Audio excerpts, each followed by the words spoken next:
I'm Peggy Scot Laborde, and welcome to Steppin Out, spotlighting the New Orleans area's arts and entertainment scene. Seated at our table tonight, Frank Maselli, chairman of the American Italian Cultural Museum. Good to see you here and to discuss. Also honorary consul of Italy. Oh, that's right, an honorary consul of Italy, and he's discussing the Taste of Italy that takes place in the Piazza tomorrow night. Good to see you, sir. Thank you. Hello. And Poppy Tooker, host of the WWNO radio program, Louisiana Eats. Hey, Poppy. Hi, Peggy. Hello. And we're so glad he's with us. Alfred Richard, movie reviewer for WWL-TV, and of course covering the local movie and TV production scene. Welcome back, sir. All right, thank you very much, Peggy. Steppin Out theater critic, Mr. Alan Smason, who is also editor of the Crescent City Jewish News. But first up, Poppy, with maybe way too much news. Way too much news. First of all in one week, Joe Segreto passed away this week. He's, of course, most famous for 1179, his restaurant, but he was so much more than just that. He was a maitre d', he was a restaurateur. He spent, I think, over 10 years in Las Vegas as Louis Prima's manager. So he was really an interesting character. He'll really be lost. Then the tragic news yesterday. So unexpected to lose Paul Prudhomme at 75 years old. Paul Prudhomme changed the way forever the world looks at the food of Southern Louisiana. He is really the one who started farm to table because that's the way he ate as a child. It was all seasonal, local, fresh. He was the one who was the first American chef in a fine dining establishment at Commander's Palace. Instead of a French, he invented pasta jambalaya, blackened redfish, gumbo, yaya. I mean, Paul, he did. He was You're such so right. And before we go much further, though, we wanted to actually show you two clips. He did many cooking series with WYES, for National Cooking Series. So let us show you an excerpt from one of those, and also from a documentary in 1980, Hot Stuff, the Restaurants of New Orleans. We're doing something from Basile. Basile is a little bitty town in central Louisiana where I was born at. And Basile, Louisiana is very, very strong character. And so we're doing a barbecue brisket, and it's a Basile barbecue brisket, man. It's the 4 B's, yeah, baby. Cajun influence, like every aspect of New Orleans food, is arguable. Paul Prudhomme is both a Cajun and a noted New Orleans chef. The Cajun people had a dramatic influence on New Orleans restaurants. Now, direct Cajun food has had very little. Now, for instance, if you go to Antoine's or to Brennan's in the beginning, or you go to Arnaud's or Galatoire's, all our famous restaurants, you'll find that back in the 30s and 40s and the 50s, that the Cajuns literally did all the manual labor. They were the waiters. They were the cooks. I have not ever really seen what I consider Cajun cooking in any restaurant. I have a restaurant of my own, and I try to do Cajun cooking, and I miss. And it's not something that lends very easily to a restaurant atmosphere, and partially because of money, but basically because of the cooking steps, because of the freshness of Cajun food. The only place you can find it is in the home. Many times I've picked up an old French cookbook, and I will see some dishes that we do in Louisiana that I thought for years were created and that were straight Cajun. And so it's a time element thing and a cooking process that stayed the same, and it turned almost totally to seafood because seafood was the thing that was available both in Nova Scotia and in Louisiana. You take a good New Orleans cook and you take a well-trained American cook from any other part of the country, and you give them exact recipes. And you tell them to fix this product, and the New Orleans guy's going to come out with a different taste. So very missed. Now, you have a photo that you wanted to show us? Oh, yeah. Well, I actually was at Charles Seafood, which was Frank Brightson's place, and of course, Frank owes a lot of what he did as a restaurateur with Paul, and there they are. Frank would tell you he owes everything to yeah, Paul, absolutely. actually. So, yeah, very missed. But now let's talk about something happy. Sadness. Okay, happy news. John Besh has a fabulous new book that debuted last night, Besh Big Easy. It's very approachable. And influenced by Paul Prudhomme, we should should say. He credits Prudhomme on the big influence in his life. The whole concept behind this book are all of the dishes that he believes we're losing. Old-fashioned Louisiana food. The recipes are easy. They're delicious. He and I had the most incredible time this week doing a segment for Louisiana Eats that'll air on October the 23rd. We cooked together in that beautiful kitchen at SoFab, and oh my goodness, to have lunch prepared by John Besh. What an incredible thing to have happen to a girl. And he has a new partnership with Billy Reed, the clothier on Magazine Street. And Billy Reed has designed for his foundation, for John's foundation, 100% of the proceeds of this fabulous apron. Now, let me just show you. It has these ample pockets. They're so big. Look at all of the things that you can keep in your apron. And if things start going bad in the kitchen, there's a Sazerac recipe on the back of the apron. I mean, what if well equipped. Yeah, so you can get it through John's Foundation on his website or at Billy Reed's on Magazine Street. And then we also want to remind everybody to head out tomorrow night to the 20th anniversary of the Crescent City Farmers Market in New Orleans. Our old buddy Richard McCarthy will be there. It starts at 7 o'clock. It's at the downtown market site. It's going to be incredible. There's drinks from Commander's Palace and the Empire Bar. There's food from Dickie Brennan's and Emerald's and Hi-Hat and Kingfish and Liberty Grocery and Mofo.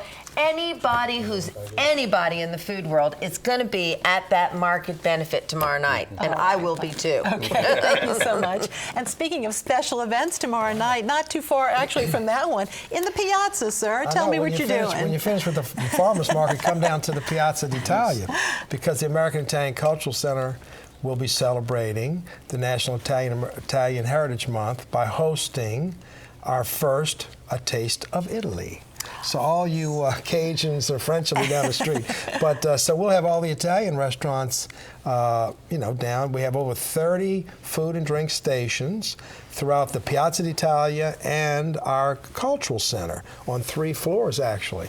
The desserts will be up on the 3rd floor, along with an art exhibit by a famous artist named Franco Alessandrini. Oh, of course. Who has lived here for many years. Yes. He's from Now, will people be able to Tuscany. drink anything? Will there be anything to drink? Well, of course. Republic Beverages donated a host of Italian wines and liqueurs, and we'll have all kind of specialty drinks. And, for pay one price, this is a fabulous deal. We'll have the Yat Pack. They have a big following in the main stage out in the piazza.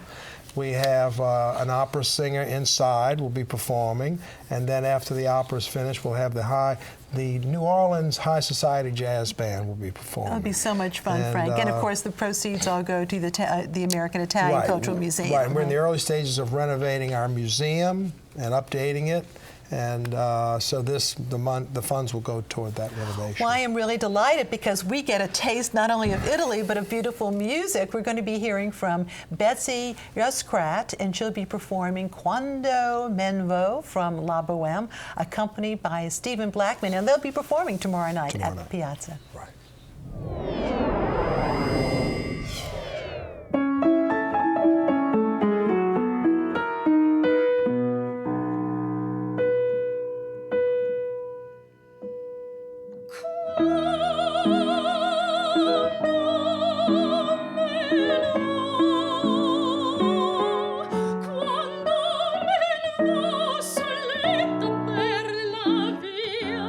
La gente sosta i miei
once again, A Taste of Italy will be taking place. That's tomorrow at the American Italian Cultural Center. That's at 7 p.m. until 10 p.m. Visit AmericanCulturalCenter.com for more information at the Piazza. It's going to be so, so beautiful. And now, going to New Orleans Magazine's Quiz Queen, Julia Street, because she has a question for us. Last time, Larry Blanchard provided the name of the local bridge that is named after a former governor and the one named after a song written by a former governor, the Huey Long Bridge and the Sunshine Bridge, as in Jimmy Davis. Now tonight's question. Early New Orleans local TV had a mad scientist, Morgus the Magnificent, and he had sidekicks, a talking skull and a hooded executioner. What were their names? Email your answers to Steppin Out at WYES.org. Our prize is a year's subscription to Louisiana Life magazine, a gift certificate for two, courtesy of Vianne's Tea House in Old Mandeville, offering their culinary and gourmet tea experience. And tonight, we have a dish towel with the message, Walk for the Cure, from our friends at WearableVegetables.com. Proceeds from the sale of the towel actually go to the Susan G. Komen Cancer Research Society. You can visit WYES.org for our online calendar and to see our lineup of events, including Musica de Camera's final performance of their fall concert, Wave, Leaf, and Stone Medieval Song, this Sunday. And you could link to our WYES YouTube channel to visit our program on our home page. And now, though, it is time for Alfred. Oh, hello there, friends of science, and those of you of the higher order. I had to get that in there. Of course. But, of course, the movie industry, Hollywood South, continues to keep rolling along, and of course this is that time. The weather's going to get a little cooler, and we have a few more productions out there, and we're going to talk about the first big one that's there, and that's Jack Reacher. Yes, that was a successful film for Tom Cruise, and so we are now getting Jack Reacher Never Go Back, or as some would call it, Jack Reacher 2 No Electric Boogaloo. Okay. This one stars, of course, Tom Cruise. He's back as Jack Reacher here. But he also brings along with him Danica Yarosh, who is along for the, as you can see back here from San Diego Comic-Con, science fiction conventions. Who figures? Me and science fiction conventions. And Colby Smulders as well in the film. So it is filming it will start their shoot in New Orleans on October 19th. And for those of you who are stargazers, they'll be shooting throughout February, all the way to February 1st. Wow. So we're going to have Tom Cruise. It will be a Tom Cruise Christmas and New Year here in New Orleans. Another big film that's under the lens, and that is LBJ. And that is a big, really big film about the history, of course, of Lyndon Baines Johnson. It stars Jennifer Jason Leigh, who will be one of the main characters of Lady Bird. C. Thomas Howell. We haven't seen him in a while, but he's back in front, and he's come a long way from the days of Soul Man, of all things. And Woody Harrelson. Oh. That's right. Woody is going to take the role. Now, considering Woody has done a lot of roles, big controversial roles, Natural Born Killers, and of course, he was in the People versus Larry Flint, in where he played Larry Flint. So he's going to go from a famous pornographer to a president. So very wide range for Woody Harrelson. Back in the 1970s, we of course all remember there was a mini-series, Roots. It broke the mold for a lot of different things, especially for portrayals of African Americans and for African Americans in television. Well, Roots is being redone, and it's being shot here in this area, in New Orleans. And a couple of big stars are in it. Adam Fergus, he is one of the characters in the new Roots. And this is another face that you'll pay a lot of attention to, Malachi Kirby. Malachi Kirby gets a strong role. He is rumored to be the new Kunta Kinte. Oh. So expect a lot of good things. Roots is filming at this point, is in pre-production, and will be filming throughout the new year. And of course, we're not too far away from the Oscars. And of course, we have the New Orleans Film Festival coming up soon. We'll be talking about that a little later. But One of the big films that was filmed in New Orleans recently was Trumbo, based on the life of Dalton Trumbo, who of course was blacklisted for his political views and for those who felt his political views were different. And the big star in this one is Bryan Cranston. Now, Bryan Cranston, of course, has had incredible success in Breaking Bad. He's almost made people forget he was the dad in Malcolm in the Middle. And he also was on stage recently as LBJ in All the Way. We've come full on circle Broadway. here. So another LBJ. Another LBJ. Bryan Cranston plays Dalton Trumbo. Very good early buzz on this. And Diane Lane also steps in. great. So, again, very good performances. And we're looking forward to the Oscar season and Trumbo hopefully being the flagship for New Orleans. Okay, thank you so much. And now it's time for our weekly Artist Spotlight. Tonight we are featuring several works by local artist and internationally known artist Rolland Golden. This is Puzzled Neighbors, and we are thrilled that he has reopened his gallery. We also have Golden Sunset, and this one, isn't that just gorgeous? And we have Serene Scene. Golden had closed after Katrina, his gallery, but now thankfully he's found a permanent space once again, and the Rolland Golden Gallery will celebrate its grand opening with a reception. That's tomorrow evening at its new location on Lockwood Street in downtown Covington.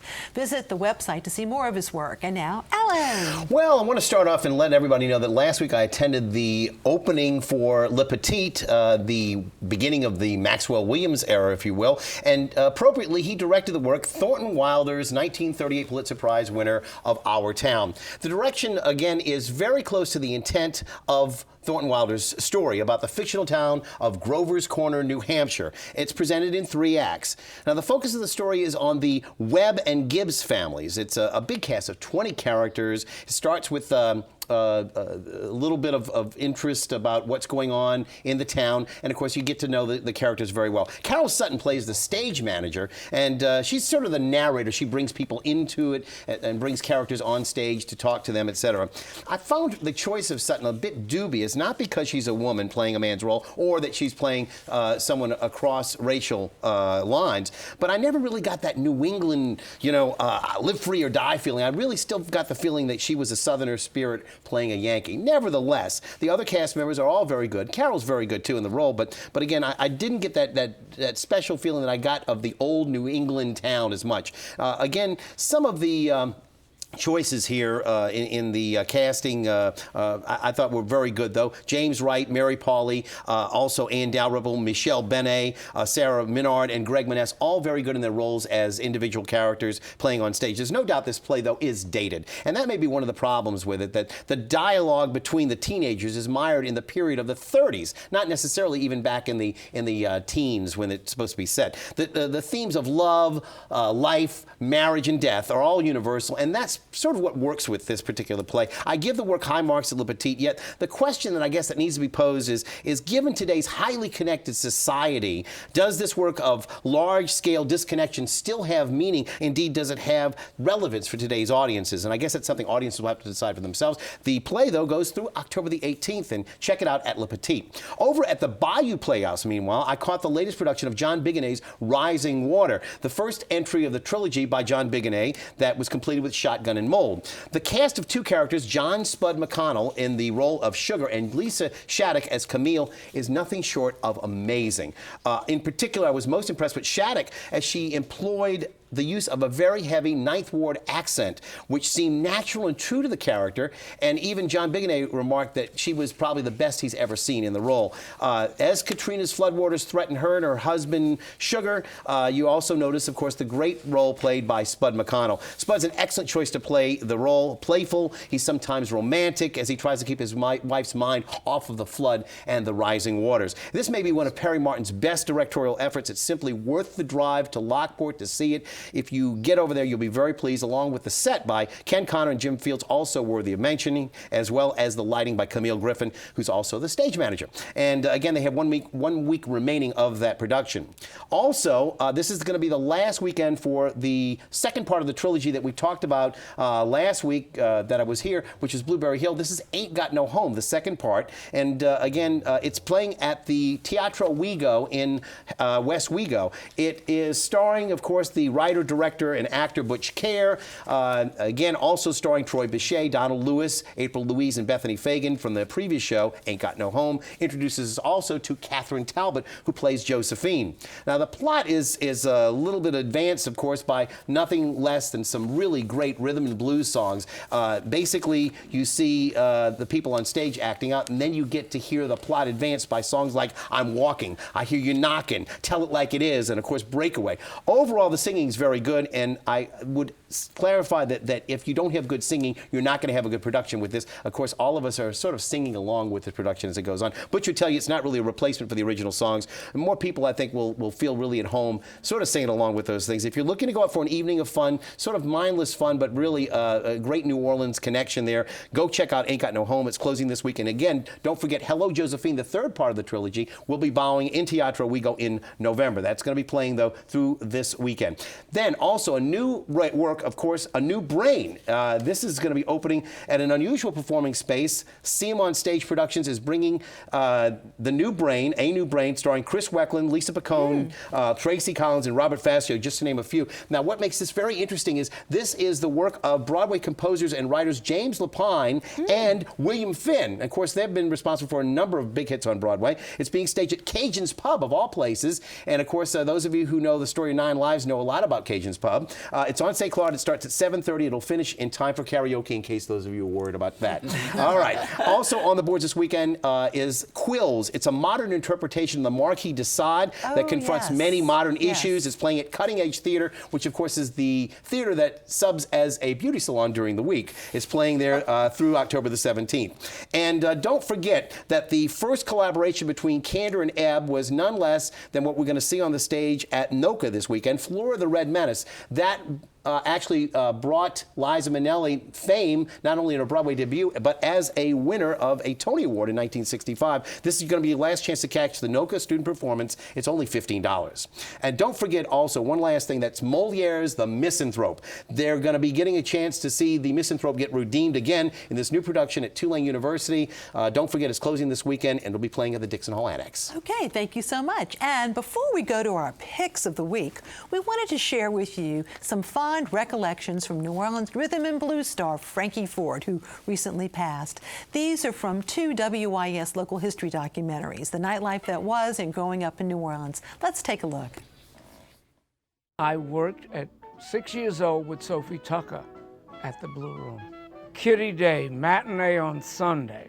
The kids were running across the stage and all of this, and I came off stage crying. And Sophie Tucker in the kitchen grabbed me and she says, "What are you crying about?" I said, "Well, they're so bad." And she said, "There is no such thing as a bad audience. There's a bad performer, and you allow them to make you bad." She said, "Look at me. I've given $3 million to the Cancer Fund. I still come through the kitchen. So you're nothing but a saloon singer. And don't forget it, they serve beer out there." I won 13 contests in the state and state champion. And then that's when they sent me to New York in 1952 to be on the Ted Mack Original Amateur Hour. Just a few years later, Ford recorded what would become his signature hit. Hooey, hooey, baby, hooey, hooey, baby, won't you let me take you on a sea cruise? We will miss Frankie Ford. And now it's time for our picks. Frank. Well, come down and visit the American Italian Museum at 537 South Peters. And if you get a chance, sign up for one of our Italian language classes. All right, Poppy. Tomorrow at Sur La Table in Baton Rouge, the James Beard Foundation Taste of America tour continues with Kit Wall signing books and from New York City, April Bloomfield. Wow. Spotted Pig. Great. Alfred. The 26th Annual New Orleans Film Festival gets underway on October 14th through the 22nd. You can go to neworleansfilmsociety.org for more information and tickets. Okay, Alan. Something that'll make Frank very happy. The LPO, Louisiana Philharmonic Orchestra, is presenting Viva Italia this Wednesday coming up at the Kenner First Baptist Church. And also, don't forget, it's an adult show, but if you get a chance, go check out Saturday night, Varley Jean Merman's Big Black Hole at Mags on Elysian Fields in North Korean Park. Okay. It's all about space, people. All about space. Okay, My Picks, Gina Ware, Costumes and Clothing in Mid-City will preview their Halloween costume sale. That's tomorrow from 11 to 5, and their sale will continue through this month starting next weekend. Call 722-0027 for information.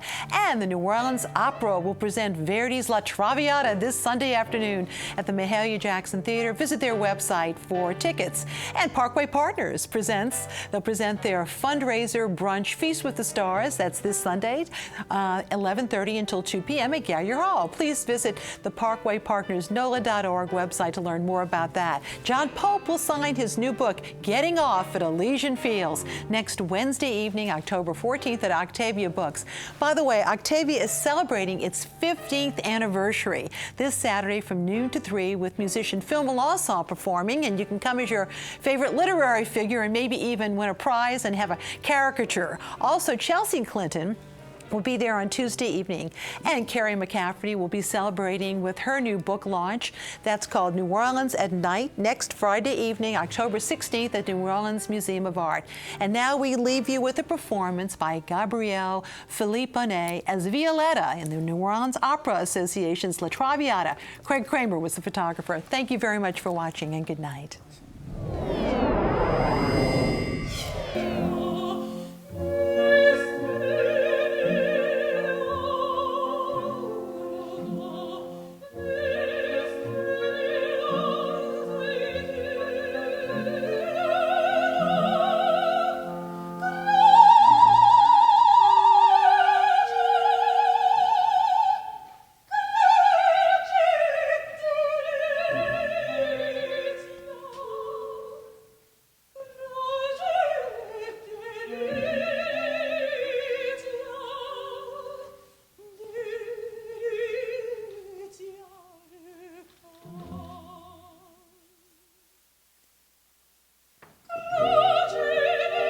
Oh,